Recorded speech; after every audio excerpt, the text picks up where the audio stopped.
Today's session will be Paradox Alarm System, master code and installer code reprogramming. We will program a user and also show you how to delete a user from your system. So let's just get started. If you click on menu and then click on system setup, enter your default installer code for all Paradox Alarm System, which is 4 zeros. Click on there, click on codes. Click on installer code. You can change your installer code to something else, 1591. Click save. It will ask you to re-enter it again, 1591. Click save. Now let's check if this installer code has been changed. So click back home page, click on menu, click on system setup. So test the default code, installer code 40 is not working. Let's check our new pin number which we put in, 1591. Okay, so now the installer code has been changed.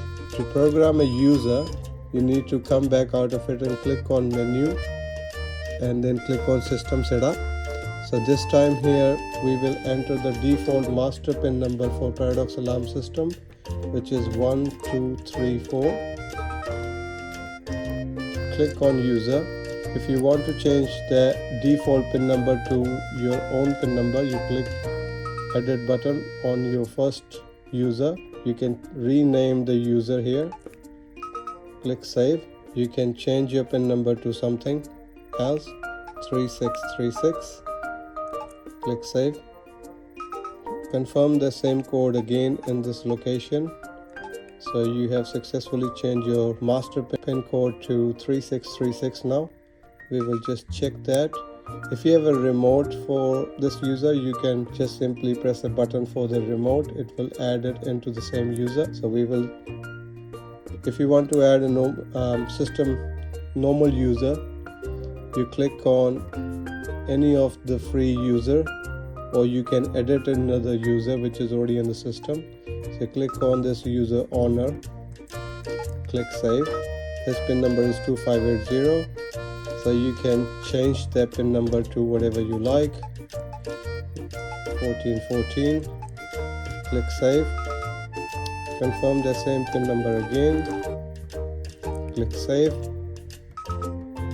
And then if you have a remote for it, again you can press the button on the remote. It will assign the remote to this user. So let's check our user codes which we just programmed. So we click on ARM. We will try ARM it with the master code we will change, 3636. Okay, so that's working. Let's try disarm it with the pin number for the user. So that's all working. That was a quick video on how to change your pin numbers for the users and also how to change the installer code on your system. If you like this video, please give this video a thumbs up. Thank you for watching, and I'll see you guys again. Have a nice day.